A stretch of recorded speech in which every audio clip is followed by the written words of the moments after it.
میں حدیث تواڈے سامنے پڑھنا، اللہ دے رسول صلی اللہ علیہ وسلم نے فرمایا، مشکات شریف دی حدیث ہے، فَإِنَّ الْحَيَاءَ وَالْإِيمَانَ قَرْنًا جَمِيعًا۔ حضور فرماندے نے ایمان تے حیا آپس وچ ایک دوجے نال ملے ہوئے نے۔ ذرا بولو تسی اس گل نو، حیا تے ایمان آپس وچ ملے ہوئے نے، اور کنا کہ ملے ہوئے نے؟ حضور فرماندے نے فَإِذَا رَفَعَ أَحَدُهُمَا رَفَعَ الْآخِرَ۔ حضور فرماندے نے جس ٹائم ایک جڑا ہے نا وہ چلا جائے دوجا بھی چلا جاندہ ہے، یعنی حیا ٹر گئی سمجھو ایمان بھی ٹر گیا، حیا ٹر گئی تے سمجھو ایمان بھی ایسے واسطے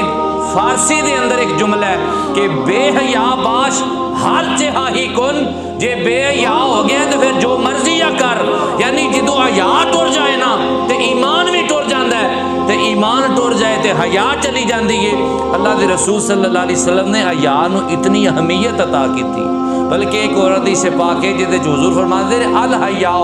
خیر کلہ، حیا جڑی ہے مکمل